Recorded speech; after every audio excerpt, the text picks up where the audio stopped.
Selalu pamer rekam jejak, Anies Baswedan habis dirujak netizen. Tak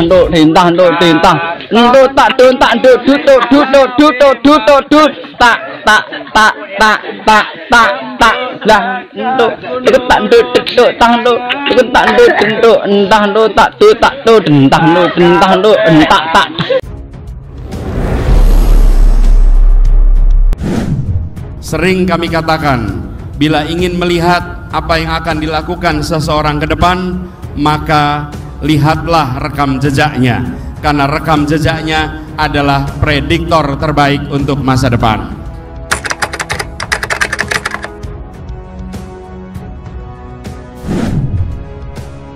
Jakarta telah mengambil keputusan yang fatal.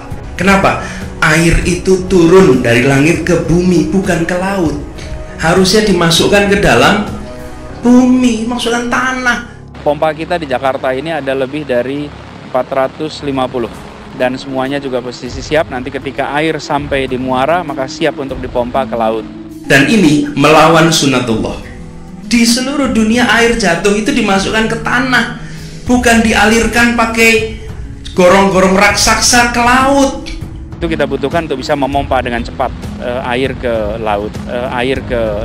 Dan ini aneh, betul-betul aneh. Di satu sisi menyiapkan jalur-jalur air untuk dikirim ke laut, di sisi lain di lautnya dipasang dengan pulau reklamasi, tinggal tunggu waktu jadi rock. Karena kita percaya diri dengan rekam jejak, kita percaya diri dengan rekam karya, kita percaya diri dengan rekam gagasan yang ada selama ini. Pak Anies kalau misalnya dikatain gubernur nggak bener, banjir nggak beres, Formula E nggak jalan, nggak apa-apa? kan katanya, bukan faktanya. Nggak apa-apa dong. Tapi kan banjir masih Pak, faktanya. Ya. Loh kok iya? Iya, emang iya. Tadi kan katanya bukan iya, faktanya. jadi gini, kalau misalnya banjir masih, emang masih banjir. Betul.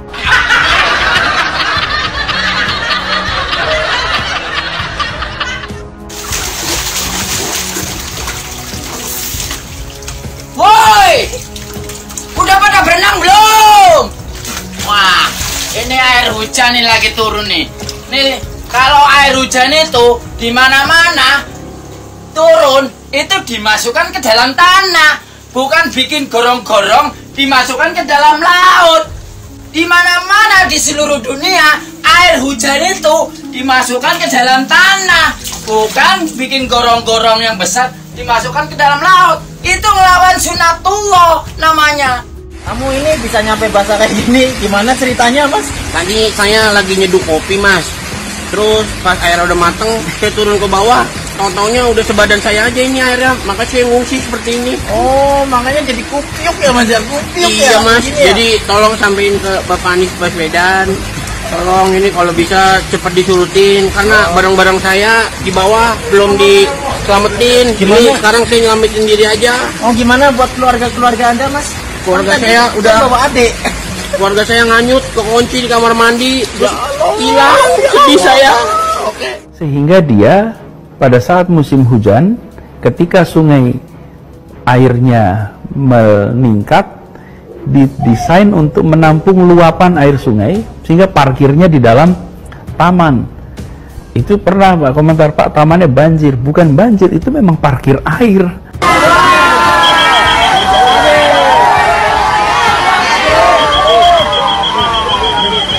Udah ketabrak mobil, udah deh, kedorong.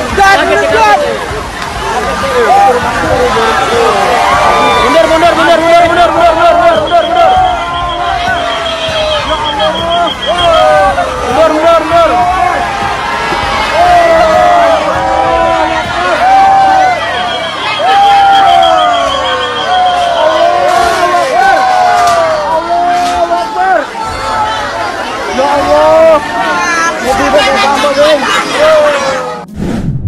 Saya melakukan perjalanan yang saya sebut dengan tirakat.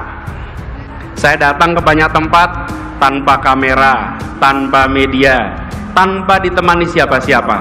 Seringkali saya hanya datang sendirian, dan masuk satu tempat, kan di pelosok, di banyak tempat. Jadi nyapa juga belum tentu berani. Saya ngobrol dengan masyarakat, saya mendengar cerita mereka, dan saya temui mereka bukan untuk selfie dan diposting di pagi hari. Bukan, saya bukan lari-lari untuk posting foto. Iya, saya lagi mendengarkan suara mereka. Saya ketemu dengan ibu-ibu, bapak-bapak yang memiliki keinginan masa depan anak-anaknya yang lebih baik. Paling sering saya temui ibu-ibu yang menceritakan, Pak, anak saya pintar, Pak, anak saya potensial, Pak, berikan kepada kita semua pendidikan yang baik, biar anak-anak kita punya masa depan yang lebih baik. Tahayul itu semua itu nongseng kalau kata orang Belanda, ya nggak? Kenapa Bapak pengen jadi presiden? Apa yang ingin Bapak perbaiki dari Indonesia? Ya, ketika saya pindah ke kampung ini, saya diminta sama warga di sini jadi pembina Karang Taruna. Oh, ya saya terima. Sampai sekarang saya statusnya masih pembina Karang Taruna di kampung ini. Jadi kalau mau 17-an, walaupun saya udah gubernur, saya pernah menteri, saya tanda tangan proposal 17-an Karang Taruna. Bagaimana kebijakan disusun berdasarkan gagasan, bukan sekedar kebijakan tanpa narasi, tanpa gagasan. Urutannya harus jelas, bukan hanya karya, tapi karya berbasis narasi, narasi berbasis gagasan. Dan gagasannya di sinilah tadi yang saya sampaikan: kesemakmuran, kesetaraan, keadilan. Dan begitu ada pembagian sumber daya, maka pembagian sumber daya ini adalah memasukkan unsur-unsur gagasan itu. Woi, ngomong apa sih? Bikin orang nggak ngerti. Gagasan, maksudnya gagasan apa?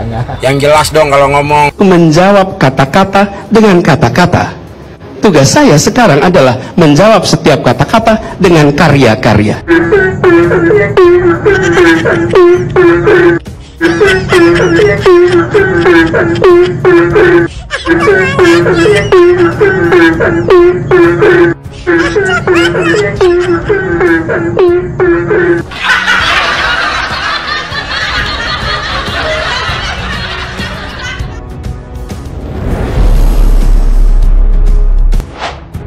Bakal calon presiden atau baca pres 2024 dari Koalisi Perubahan untuk Persatuan atau KPP Anies Baswedan menyampaikan pidato politik di depan relawan di Stadion Tenis Indoor Senayan, Jakarta. Anies membicarakan berbagai hal termasuk garis besar rencana kerjanya apabila memenangi kontestasi pemilihan presiden atau Pilpres 2024. Dia mengatakan bahwa anggapan terkait dengan pergantian pemerintahan tidak melulu soal keberlanjutan program, bukan soal meneruskan atau tidak meneruskan suara program. Pemilu 2024, 2019, 2014, dan pemilu-pemilu lainnya adalah suatu kesempatan untuk menengok kembali arah perjalanan bangsa, ujarnya pada Minggu 7 Mei 2023. Dia mengatakan bahwa pesta demokrasi 5 tahun sekali harus menjadi momen untuk menengok kembali ke titik asal, untuk memastikan apakah arah jalannya negara sudah berada di jalan yang benar. Mantan Menteri Presiden Jokowi 2014 sampai 2016 itu menyebut kompetisi politik tahun depan harus diwarnai oleh persaingan kriteria terkait dengan gagasan, rencana, dan rekam jejak. Kita tunjukkan bahwa kita punya rekam jejak yang baik, punya rekam gagasan yang baik, karya yang baik. Karena kita punya itu semua, kita tidak perlu berbohong. Kita tunjukkan kenyataan. Bila rekam jejak kita bermasalah, rekam gagasan kita bermasalah, bila rekam karya kita bermasalah, baru di situ ada kebohongan, ucapnya. Lantas bagaimana sepak terjang Anies Baswedan selama 5 tahun memimpin Jakarta? Salah satu indikator yang paling sering digunakan untuk mengukur taraf hidup layak dan tidak suatu daerah biasanya menggunakan ukuran pertumbuhan produk domestik regional bruto atau PDRB. Selama Anies memimpin Jakarta, pertumbuhan ekonomi DKI Jakarta relatif fluktuatif, bahkan ada kecenderungan turun. Pada tahun 2017 atau saat pertama kali Anies memimpin DKI Jakarta, pertumbuhan ekonomi DKI mencapai 6,20%. Ketua Fraksi PDI Perjuangan DPRD DKI Jakarta, Gembong Warsono, menanggapi pernyataan bakal calon presiden atau capres Anies Baswedan. Beberapa hari lalu, Anies Baswedan menyebutkan bahwa rekam jejaknya tidak bisa dihapus dan warga Jakarta bisa menilai kinerjanya. Menurut Gembong, pernyataan bakal capres yang diusung Koalisi Perubahan tersebut tidak salah. Dia menyerahkan kepada masyarakat untuk menilai rekam jejak Anies baik dari segi program maupun kebijakan.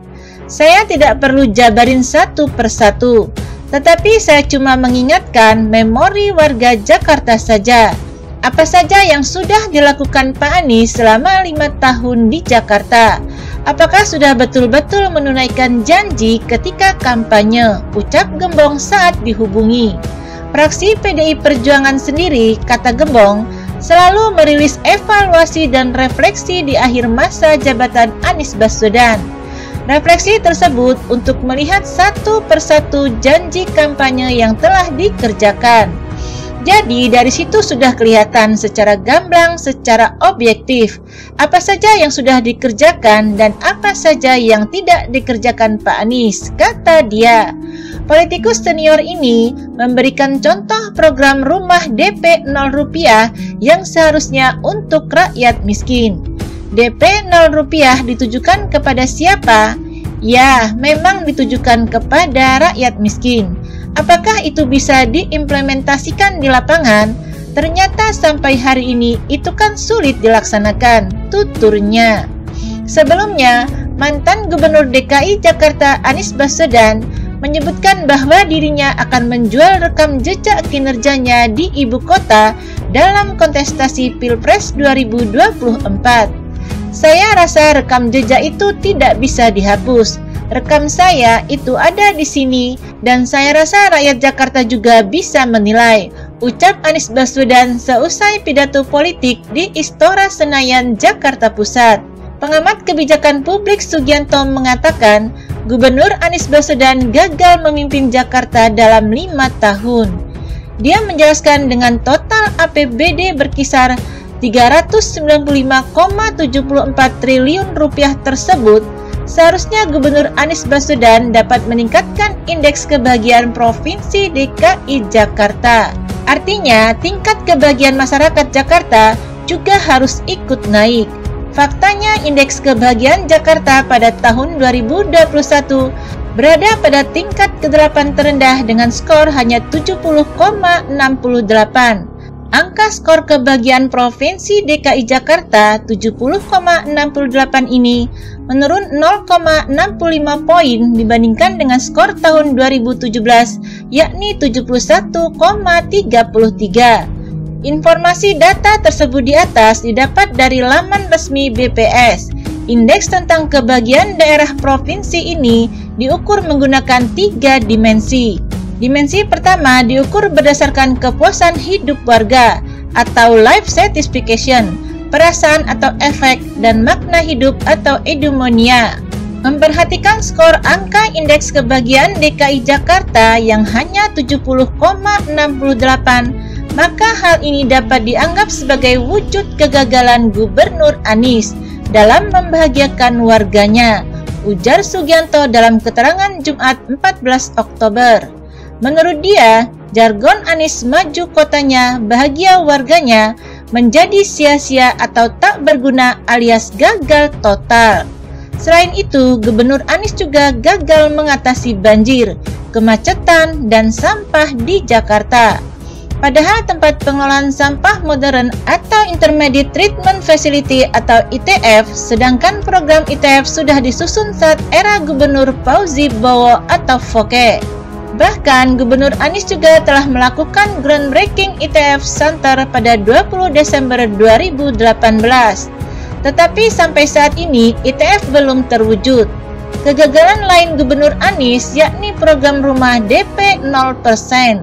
Dari target membangun 232.214 unit, sampai saat ini baru berhasil membangun 2.322 unit.